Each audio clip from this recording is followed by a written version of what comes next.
I guess I've already been introduced, yeah? That's Michael. I took a wrong turn on Route 22. I went south and I should go... Yeah. I don't even need this. Yeah. So I'll read a little bit from this book that kind man has chosen to publish. Lucky man. It's called Wavetable, principally because I like the phrase wavetable, but also the book consists of largely quite short poems that are strategically titled in such a way as to suggest that the titles are less than titles. They're in a smaller font size, italicized in parentheses at the top. So we had to do all this, you understand? Yeah. I guess because they're not so much titles as suggestions for how to read or interpret the poem. Kind of allergic to doing that sort of thing, but I felt if I didn't, it would be a little bit cruel. And the waves of the title are really just these little poems, one after the other. You can think of the book as a table of these small waves. It's also a form of frequency modulation, synthesization of sound. For those of you who are interested, it makes noises that I don't really approve of. But at any rate, I'll read from various sections of the book, and I'll let you know if there's a title associated with them. Otherwise, I'll just begin reading. Is this pre-enjoyed water? Yes. Yeah, it's perfect. Whoa, bubbles. Great. I'll lean. No one guards the oasis. At the center of each grain of sand, an inundation awaits its signal. Zeniths herding themselves downward to drink from it, which makes a dark blossom where the sky was.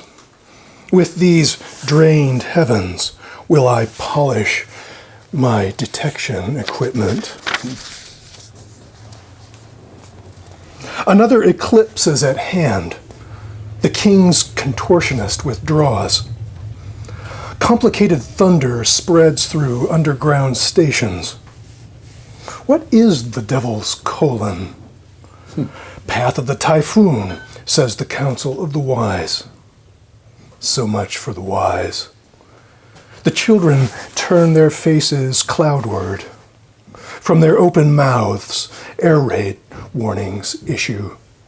Don't you know, Aunt June, they're the little birdies.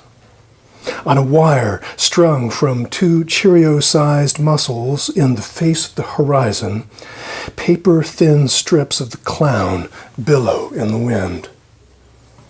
We must disenthrall ourselves to get the thrall we want. Premium thrall.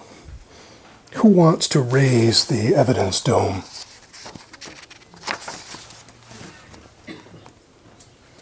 Abraham was trapped with me in the seed pod, which to split open required emanations and a new kind of brooding. Maybe he was just doing his impression of a living room lost in the desert. Issue commandments, preserve the clan, name son after a water hole. Arduous overland route back to a pastoral memory. What else can a body do but nectarize the secretions of this madness?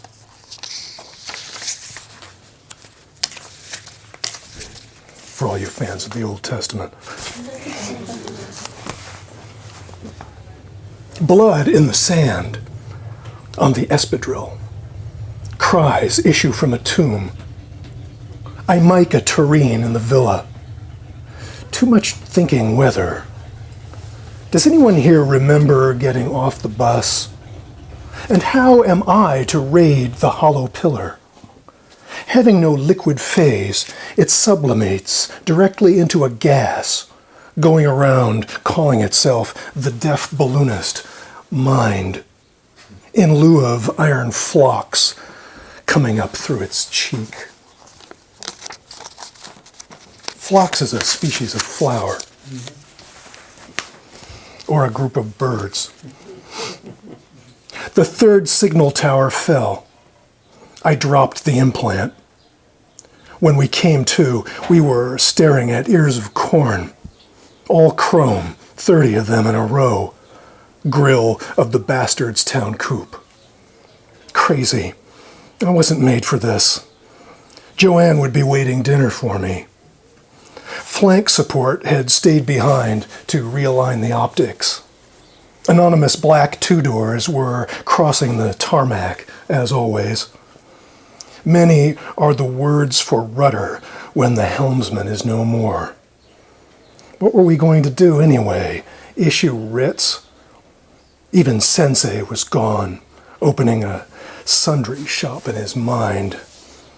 Chop water, carry wood, kill your parents.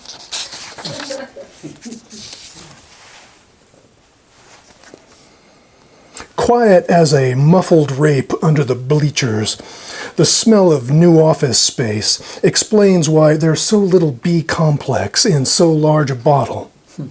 We're packaging to return to a dimension commensurate with its contents.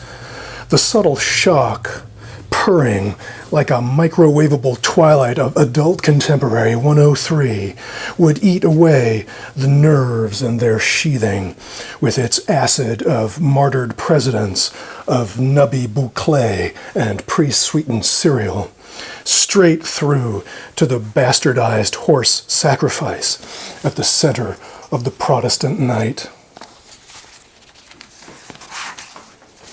All right. So these are also short, and some of them have titles.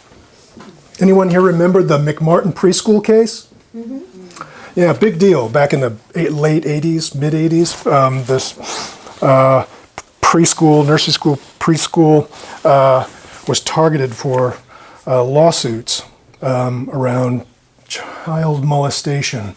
It was a huge deal, and preschools and nursery schools all across the country were barraged with similar sorts of lawsuits. It turns out that all of it was basically coached on the part of the lawyers seeking extraordinary damages for these claims. The McMartins, according to the court of law, never committed any of these crimes. That's an awfully long explanation for this poem, which you will soon regard as useless. It's entitled The McMartin Preschool Case.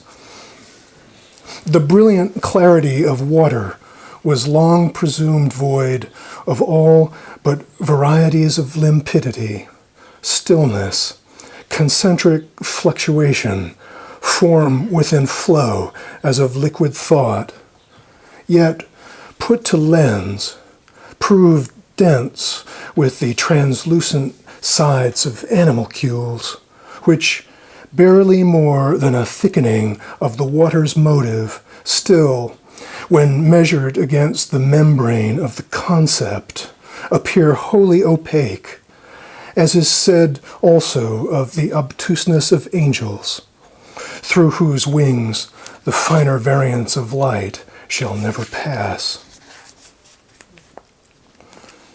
Between ecstasies. Riding herd with you at night along a hentai spillway toward the precious soul module where boy fevers and butane impinge. Strange children flipping the light on and off force open all these hairline fissures we've stuffed with a roaming around, waiting for the drugs to arrive, shall likely bring harsh blows against our foreheads upon the morrow, bending down to reach for all that free money, and it's never where it says it is, neither morrow nor money, all the livelong summer ground into a powder of morning ragas. Thanks. Beautiful poem. Can I rent this guy for the rest of the tour? Huh? I'm the only guy listening here. Yeah. Jeez, sorry. Wouldn't have been the first time. My supine person makes a sluice through the insect's cadence. A bird near a stone portends flight, yet a stone under a bird is but a stone. The tasks of the shade multiply, for I smoke the leaf my name, and an ash colored with suspicion collects at the end of the vanward segment. These macular and degenerative summers catching along the old pier sidle to a rhythm no one can duplicate. Such is the dance, into which the dancers enter, holding their noses, which is part of the dance. Cling to me only with thine cold cash. I will herd the cattle of the sun into the abattoir of the moon and grill the light energy steak to the stars on my dark matter hibachi.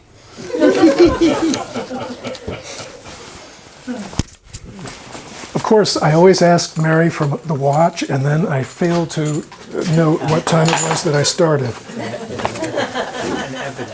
Does anybody know when I start? It started 11 minutes ago and 8 seconds. 11 minutes ago. That would be far, right? Fantastic. Great. I'm doing great. Okay. This is called the Oracle of the Ear. I love that homophone of oracle with an A, U-R-I-C-L-E, which is this, and the other one. This poem is entitled Oracle. Full of a nut-black persistence to wear a living garment, composed the greater part of it of sound. It happened that I came once to a hovering dome of bees, which from a distance appeared the size of a great stadium, yet upon approach proved no larger than a helmet, but composed for all that diminution of the same great number of bees. To place it over my head, I conjectured, would demonstrate, after its removal, what an apiary of wisdom silence is.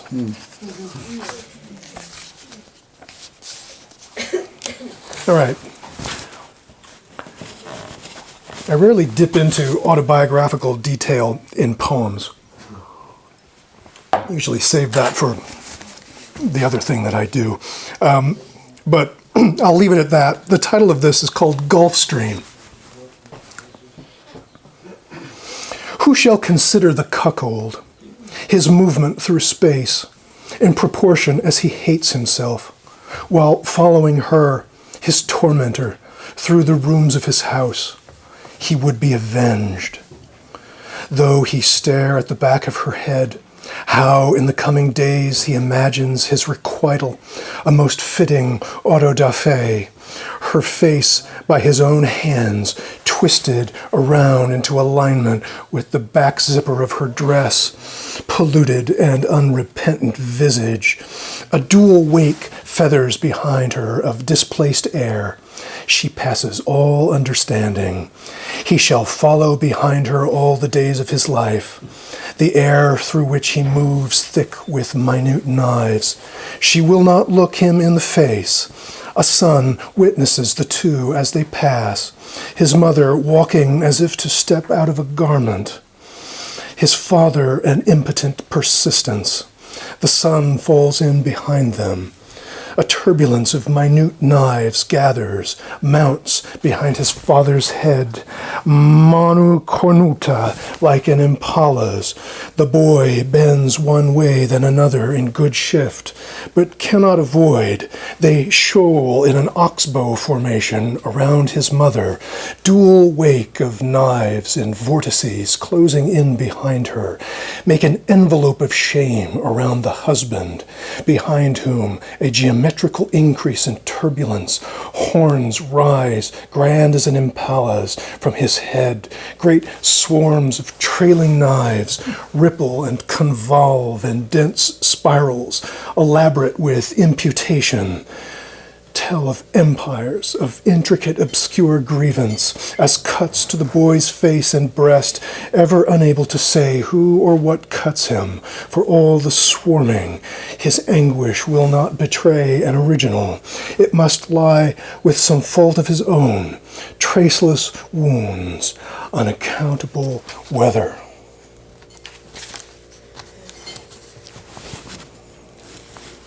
Arethusa, famous fountain in Greece.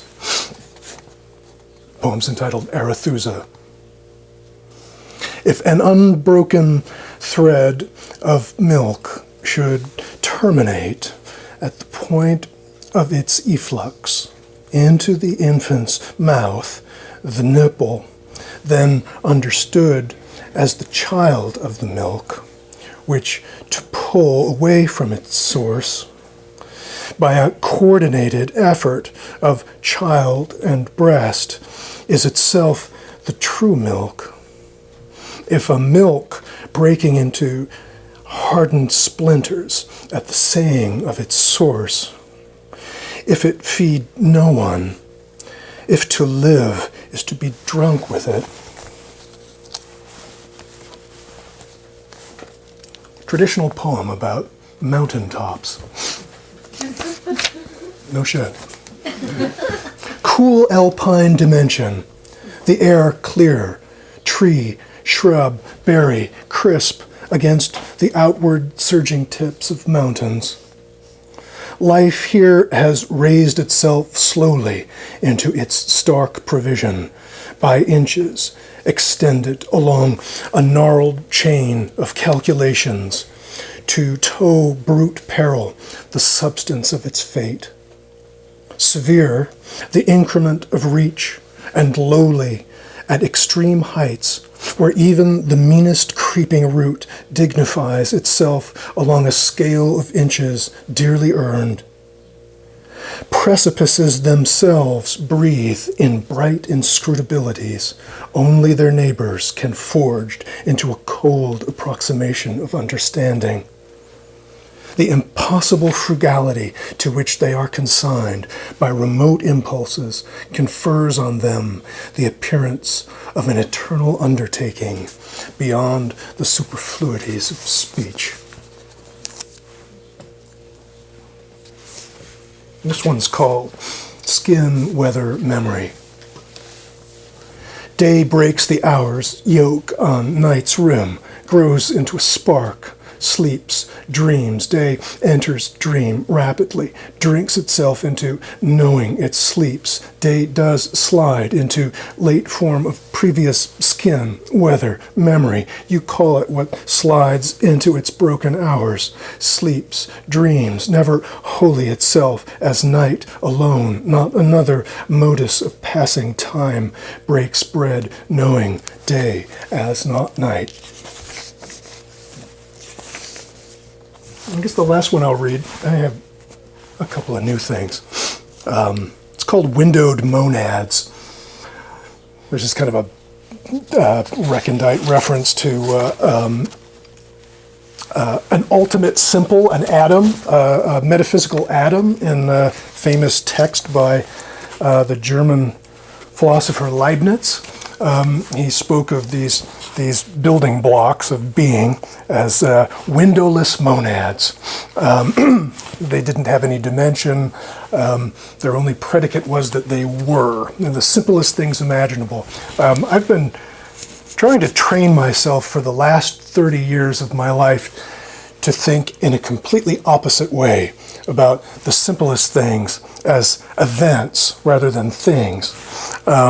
And my doing this has been concentrated around the philosophy of Alfred North Whitehead, a commentary of whom once said that his simple atomic occasions, he referred to them as, or actual entities, were actually windowless monads. They were all window, right? Because they were simply intersections of previous events, right? So everything is an event, and everything is moving. A little bit like my favorite philosopher of all time, Heraclitus, who had some similar things to say about flux and the fundamental movement of being, rather than a steady thing that could be described, as a thing in space and time.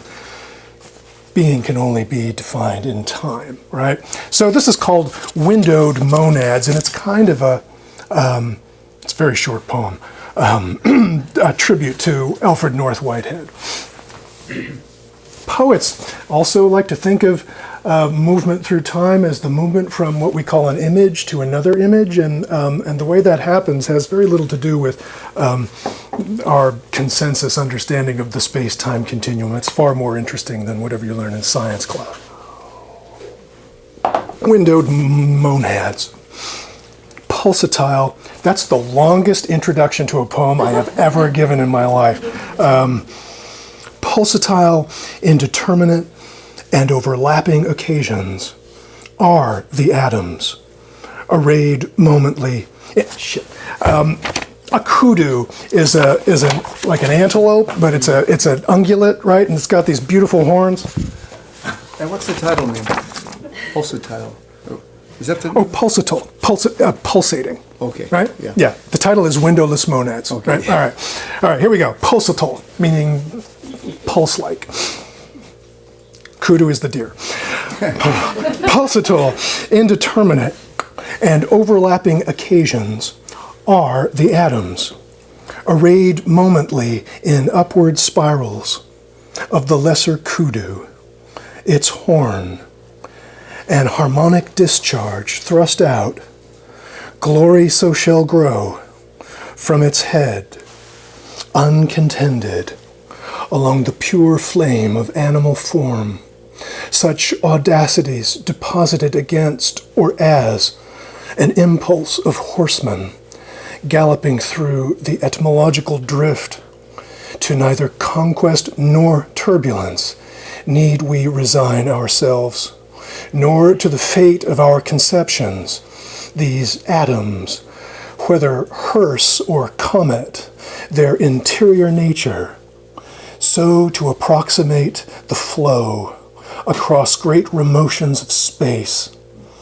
arcing, extend themselves in flashes and chains at spate over the helioclif, in fluid arrangement, its warp, the god, in a vortex of water, whose whirl, whose enjoyment without blemish, makes of time the inner nerve of glory, be whatsoever Baroque ambition funneled through, brief incarnations, the rock shelves, the actual sea, gush of agate, loosed into the palm of the eye. Yeah. Thank you.